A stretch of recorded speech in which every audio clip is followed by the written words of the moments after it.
Սիրելի հայրենակիցներ, իմ գործընկերներն այսօր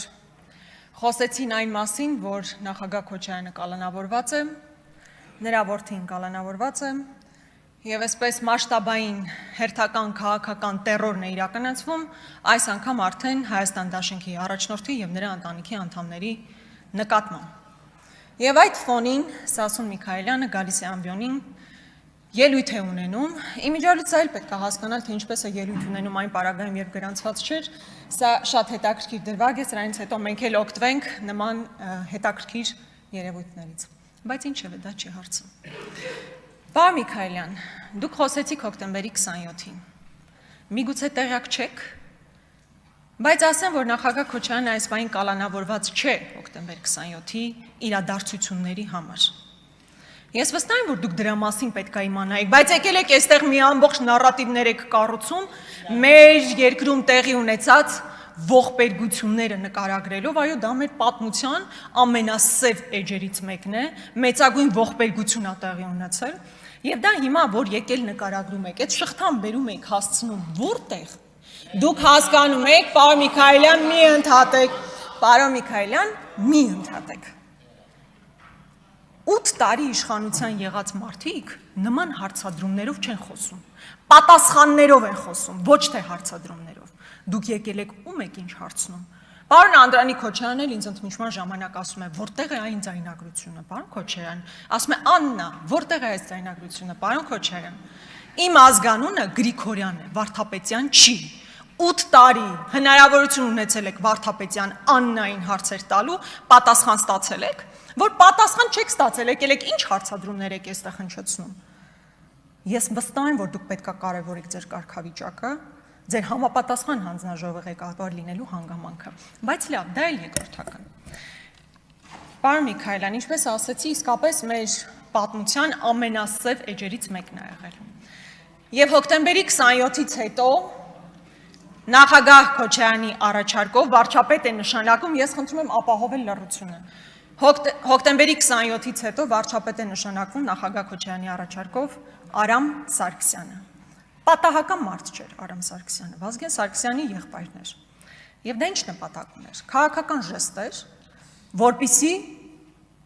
այն մարդը, ով ամենաշատը պետք է հետաքրքրված լիներ նման ողբերգության բացահայտմամբ, իրականում տեղ չթողներ կասկածի, որ կբացահայտվի։ Այն ժամանակ դատախազով է նշանակվում, Գագիկ Ջահանգիրյանը, այդ հարցադրումները ինձ տալու փոխարեն Գագիկ Ջահանգիրյանին տվեք, Բորիս Նազարյանին տվեք։ Ընդհանուր առմամբ ողբերգությունից հետո կարևորագույն պաշտոններին նշանակվում են մարդիկ, ովքեր ոչ թե Ռոբերտ Քոչարյանի մարդիկ էին, ովքեր պետքա պարտակ էին, այլ մարդիկ էին, ովքեր ուղիղ հետաքրքրվածություն ունեին ողբերգության բացահայտման մեջ։ Եվ եղավ այն ինչ եղավ, Նայիրի Հունանյանն այսօր ԱԱԾ պատվալում է։ Եթե նոր բան կար բացահայտելու, բա ինչ էիք անում այսքան ամբողջ ժամանակահատվածում, ու հիմա գալ մի ամբողջ ելույթ կառուցել, տպավորություն թողնելով, որ հենց այդ ողբերգության համար է հիմա նախագահ Քոչարյանը կալանավորված, չէ, դուք ձեզ համար ուղղակի եզակի այսպես քարտ կլիներ ձեր ձեռքին, եթե դուք կարողանայիք նման այդ առիթով ինչ-որ բան գտնեիք, որ նախագահ Քոչարյանին կալանավորեք, այդպես չի։ Ձեր անմիջական մտերիմ մարդիկ նշանակվել են ամենապատասխանատու պաշտոններին, որպեսզի կարողանան բացահայտել գործը, եւ գործը բացահայտված այնքանով, որքանով այս բան բացահայտված է, եւ եթե դուք արտաքին հետքն եք փորձում փնտրել, ես ոնց հասկացա, փորձում եք դրան էլ տանեիք։ Ինչ որ անհասկանալի հավանաբար ադրբեջանական կայքի մեջ վերում էիք անում, ես չհասկացա էլ դա ինչ է։ Ես ի տարբերություն ձեզ ադրբեջանական կայքից մեջ վերում չեմ անի, այլ Վազգեն Սարգսյանի հարազատ եղբոր Արմեն Սարգսյանի մի միտքը հնչեցնեմ արտաքին հետքի հետ կապված, մասնավորապես նա ասում է հետևյալը. այն արտաքին ուժերը, ովքեր կազմակերպեցին հոկտեմբերի 27-ը, կանգնած են այսօրվա իշխանության թիկունքին։ Ես չգիտեմ Արմեն Սարգսյանը ճիշտ է թե սխալ է։ Ես չգիտեմ Արմեն Սարգսյանը ում նկատի ունի։ Բայց Արմեն Սարգսյանը Վազգեն Սարգսյանի եղբայրն է։ Արմեն Սարգսյանը իր հարազատ եղբայրն է եւ Ներողություն, հարգելի գործընկերներ, մի միջամտեք։ Էդգար Ղազարյանն էլ երկրորդ նախազգուշացումը իր տեղից արված արտահայտության համար։ Եթե մի հատ էլ Էդգար Ղազարյանը տեղից խոսի, ինքը վստահաբար կհասկանա, որ նախագահող կա, որը իրան դուրս կհանի այս դահլիճից։ Շարունակեք Տիկին Սասո Միքայելյանը կարծես թե բավականին ավելի հաճախ էր, բայց ես խնդիր չունեմ։ Ավելացրեք ժամանակը Տիկին Գրիգորյանին 2 րոպե։ Իմ ասացի ընդհանուր տրամաբանությունը դա էր, պարոն Միքայելյան։ Մեր մութ էջերը, սև էջերը, ողբերգությունները ցավոք սրտի տարիներ շարունակ միայն շահարկման առիթ են եղել։ Ոչ թե իրական բացահայտումների հետևից գնալու, իրական մեղավորների պատժվելու, այլ ուղղակի քաղաքական ցավոք սրտի, քաղաքական դիվիդենդ ստանալու համար շահարկման առիթ են եղել։ Եվ ինչպես ասեցի, այն մարդիկ, ովքեր ձեր անմիջական շրջապատում գտնվող մարդիկ են եղել, եւ այն նշանակված են եղել կարևոր պաշտոնների, ովքեր պետքա բացահայտեն եւ չեն բացահայտել։ Պարոն Միքայելյան, ինձ համար ականջ ծակեց, գիտեք նաեւ որ նախադասությունը, որ ասում եք այն տարածքը Արցախին նկատի ունենալով, որի համար կյանք ենք տվել մենք բոլորս։ Բա ուր այդ տարածքը, որի համար մենք բոլորս կյանք ենք տվել։ Եվ դուք այսօր Արցախյան կորստից հետո, ողբերգությունից հետո մի բառ, առաջին ձեր ելույթն է, մի բառ չեք ասում դրա մասին։ Էլի հոկտեմբերի 27, Արցախի մասին չեք ասում, էլի հոկտեմբեր 27 եք ասում։ Դա ցավալի է ու ձեզ եմ ասում, ցանկացած մեկին դա չէի ասի։ Ցանկացած մեկին չէի ասի, որովհետև իրանք այդքան կապ չունեն, եթե ընդհանրապես կապ ունեն Արցախի հետ։ Դուք կապ ունեք։ Եվ այսօր ձեր առաջին ելույթին դուք էլի Ռոբերտ Քոչարյան, դուք էլի հոկտեմբերի 27, էլի մարտի 1, մեր այով մութ վատ էջերն են։ Բայց 18 թվականին չեմ գոռում, ուղղակի բարձր եմ խոսում, էմոցիոնալ եմ խոսում։ Պարոն Միքայելյան, ձեզ նախազգուշացում եմ հայտարարում, հերիքա տեղից ընդհատեք, մի ընդհատեք տեղից, մի ընդհատեք։ 18 թվականին մի նախադասություն ասացի, կարծում եմ հետո ճակատագրական եղավ։ Բարաստիկ հեղափոխությունը ավելի կարևոր է, քան Արցախյան հերոսամարտը։ Նո կոնտեքստը դա եղել կներեք, եթե բառացի չեմ հաշվել։ Դուք էլ մեր ցուցակում եք այդ ժամանակ, կարող եք ձեր դժգոհության ձայնը բարձրացնել, բայց մի ընդհատեք, պարոն Միքայելյան, ես էլ չպիտի ընդհատեմ։ Շարունակեք Տիկին Գրիգորյան, ավելացրեք Տիկին Գրիգորյանի ժամանակը 2 րոպեով։ Ես առաջարկում եմ դուք ինքները ձեզ նկատողություն անեք։ Ես արդեն ձեր առաջարկն ուշացած է, ես արդեն արեցի։ Շարունակեք ձեր ելույթը։ Ես այդ իմիջիալոց այդ նախադասությունը, որ ասում եք, ես ուզում եմ հասկանալ, քանի տարի պետք է անցնի,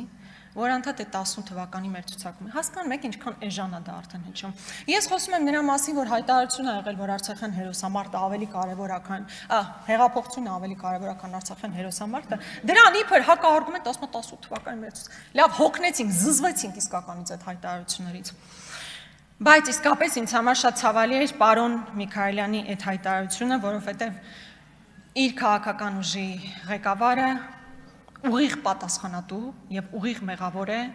ինչպես դուք եք ասում, այն տարածքի կործանման համար, որի համար դուք կյանք եք տվել։ Մեր տղաներն են իրենց կյանքը տվել, Եռաբլուրում հանգչող տղաներն են իրենց կյանք տվել։ Բայց ոչ մի բառ դրա մասին եւ նորից հոկտեմբերի 27, որի մասին մենք բոլորս գիտենք, լսել ենք 1000 անգամ եւ որ ինչպես դուք ասում եք պիտի բացահայտվի, բայց մինչև հիմա ընդհանրապես գալիս եք որպես իշխող ուժի ներկայացուցիչ հարցեր եք տալիս։ Հարցերը ուրիշ մարդիկ են տալիս։ Դուք պիտի պատասխանները տաք, պարոն Միքայելյան, լավ հասկացանք։ Սիրելի հայրենակիցներ, բայց առհասարակ անցնող օրերի հետապնդումները ուղղակի հերթական ալիքն են այս դեպքում արդեն նախագահ Քոչարյանի մեր քաղաքական ուժի առաջնորդի եւ նրա ընտանիքի նկատմամբ։ Բայց ես չեմ ուզում, որ սա մենք առանձին ֆրագմենտ դիտենք։ Սովորաբար ռեպրեսիաները քաղաքական ուժերի, քաղաքական գործիչների նկատմամբ տրամաբանական է, որ լինում են մինչև ընտրությունները։ Վատ է, կարելի է բնականաբար վատ է, որ ռեպրեսիաներ լինում են ցանկացած քաղաքական ուժի նկատմամբ։ Բայց հարց է առաջանում. ինչու պետք է իշխանությունը, որ վերարտադրվել է, ինչու պետք է մարդը, որ արդեն ամբողջական լծակներ ունի իշխանության, կարող է արտաքին քաղաքականություն վարել, այստեղ մեծամասնություն ունի, ինչու է գնում ռեպրեսիաների, ինչու է մեկուսացնում բոլոր հիմնական ընդդիմադիր ուժերի առաջնորդներին։ Սամվել Կարապետյանը տնային կալանքի տակ է, Գագիկ Ծառուկյանը կալանքի տակ է, հիմա էլ նախագահ Քոչարյանը։ Սիրելի հայրենակիցներ, իսկապես նախագահ Քոչարյանի մասին չի իմ ելույթը։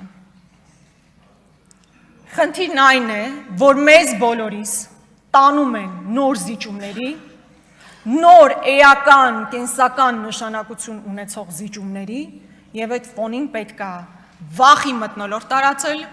մեկուսացնել հիմնական քաղաքական ընդդիմադիրներին, որպեսզի կարողանան իրենց համար դրված խնդիրը, իսկ իրենց արժեվ ով դրել այդ խնդիրը, բնականաբար Իլհամ Ալիևը, այդ խնդիրները պետքա լուծեն։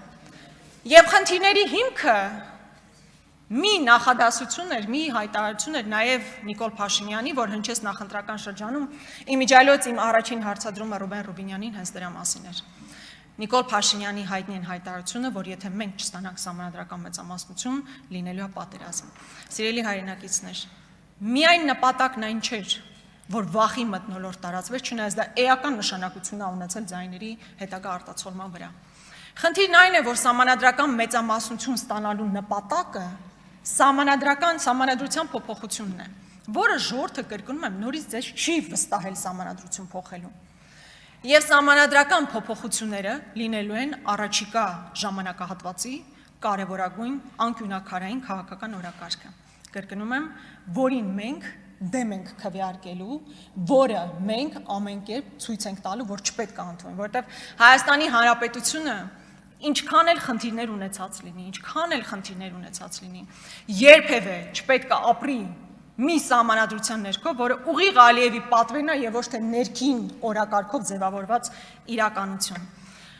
Եվ սա է խնդիրը, որ այս ամբողջ ռեպրեսիաներն իրականացվում են բացառապես առաջիկա բոլոր փորձությունները, այսպես քիչ թե շատ թեթև անցկացնելու համար։ Կրկնում եմ, նախագահ Քոչարյանը խնդիր չի ունեցել, նաև 18 թվականին կարող էր չգալ, հիմա էլ կարող էր քաղաքական պայքարի մեջ չլինել։ Ինչպես 18 թվականից առաջ շատերը, ում Նիկոլ Փաշինյանն անձամբ օլիգարխ էր հայտարարում, քրեաօլիգարխիկ համակարգի մաս էր հայտարարում, այդ մարդիկ հիմա շատ լավ էլ համագործակցում են Նիկոլ Փաշինյանի հետ։ Այդ մարդիկ շատ լավ են համագործակցում ու խնդիր չունեն ընդհանրապես։ Եվ այն մարդիկ, ովքեր համարձակվում են ձայն հանել, եկեղեցու հետ կապված, արտաքին զիջումների հետ կապված, նրանք ենթարկվում են քաղաքական հետապնդումների եւ սա ուղղակի փաստ է։ Եվ նաեւ մեր քաղաքացիներին, ովքեր մեր այն հարգելի քաղաքացիներին, ովքեր ամեն դեպքում ձայն են տվել Նիկոլ Փաշինյանին։ Սիրելի հայրենակից, այն հայտարարությունները, որ կխլենք, կտանք, ժողովրդին ենք վերադարձնում։ Ես ուզում եմ ինքներդ ձեր առաջ անկեղծ լինեք։ Եվ ասեք այս 8 տարիների այդ օրակարգով ձեզ դեռևս հրամցնող ուժը ձեզ անձամբ ինչա վերադարձրել։ Հովիկ Աբրահամյանի տանը դուք եք ապրում, թե Նարեկ Նալբանդյանն է ապրում։ Հեծը, որ հայտարարվում է, որ խլվել է, որպեսզի վերադարձվի ժողովրդին,